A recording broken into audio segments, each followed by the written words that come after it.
तो hello guys, कैसे आप सब। मैं जेब की रिस्पेंड करने वाला हूँ द एमिनेसेंट शैडो का एपिसोड 3 और 4। तो चले स्टार्ट करते हैं। इसके पहले मैंने 1 और 2 एपिसोड इसकी एक्सप्लेन की है, तो आप मेरे चैनल पर जाके देख सकते हैं। तो आप टाइम वेस्ट नहीं करते और इस वीडियो को स्टार्ट करते हैं। तो हम सबसे पहले अपने मेन कैरेक्टर निशिनो को देखते हैं, जो कि ट्रेन में जा रहा होता है, जहाँ पर वो कहने लगता है कि मेरे सारे एमिनेसेंट शैडो वाली लड़की जो है ना, अब विदेश जाने के लिए जा चुकी है, तो इसकी वजह से मुझे अपने कॉलेज पर जाना चाहिए। और वहीं पर वो फिर अपने दोस्तों के साथ कॉलेज पर चला जाता है, जहां पर इस किंगडम की प्रिंसेस एलेक्सा नाम की लड़की जिस स्कूल में ये पढ़ता है उस स्कूल में वो भी पढ़ रही होती है। तो हर कोई उसे प्रपोज करा होता है, लेकिन वो मना करती है। तो इधर निशिनो कहने लगता है कि इस पर मेरा क्रश है और मैं इसको इसी तरीके से प्रपोज करूंगा कि मतलब ये हैरान ही हो जाएंगे।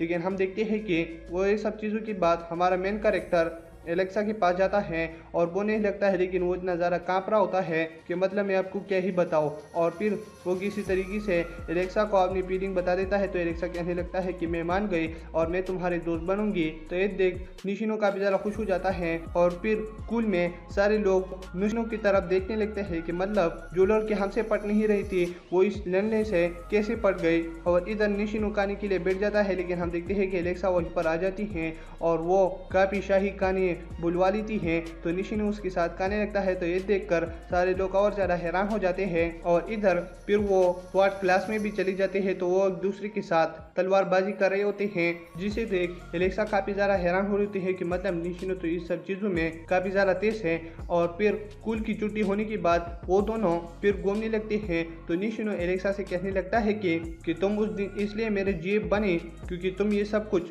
मिस्टर जेनोन को दिखाना चाहते हो कि मतलब वो तुमसे फिर शादी ना करे और बस तुम मुझे सिर्फ यूज ही कर रहे हो। तो इसकी वजह से मैं तुम्हारा बॉयफ्रेंड अब से नहीं हूँ, क्योंकि इसमें क्या मजा है। लेकिन ये सब कुछ बोलने के बाद एलेक्सा कहने लगती है कि मैं तुम्हें अपना बॉयफ्रेंड रख रही हूँ, लेकिन इसकी वजह ये है कि मैं तुम्हें पैसे भी दूंगी। तो ये देख निशिनो काफी ज्यादा खुश हो जाता है और कहने लगता है कि जब तक तुम कहते हो तब तक मैं तुम्हारे साथ बॉयफ्रेंड बन के रहूंगा। और फिर ऐसे ही दिन बीतती जा रहे होते हैं और ये रिलेशनशिप का नाटक कर रहे होते हैं ये दोनों। तो फिर वो काफी घूमने के बाद फिर से ट्रेन में बैठे होते हैं, जहां पर निशिनो कहने लगता है कि एलेक्सा मिस्टर जेनोन तो काफी ज्यादा अच्छा है, तुम उसे प्यार क्यों नहीं करते। तो एलेक्सा कहने लगती है कि मेरे अपनी चॉइसेस है, जिसकी वजह से निशिनो कहने लगता है कि इसकी वजह से ही मैं तुम्हें पसंद करती हूँ। तो ये सुन पहले तो एलेक्सा शर्मा जाती है, लेकिन फिर वो अपना तलवार निशिनो की तरफ कर देती है और कहने लगती है कि अब मैं जा रही हूँ, और वो ट्रेन से उतर जाती है। और दूसरे दिन हम देखते हैं कि ये बात पेड़ चुकी होती है कि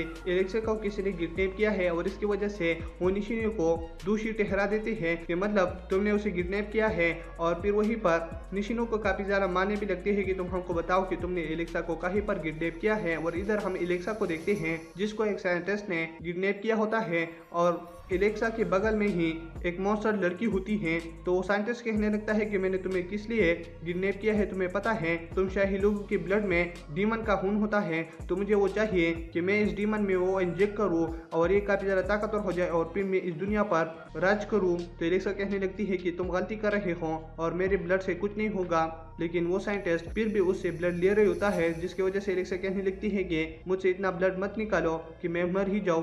तो वो कहने लगता है कि तुम इन सब चीज़ों की फिक्र मत करो।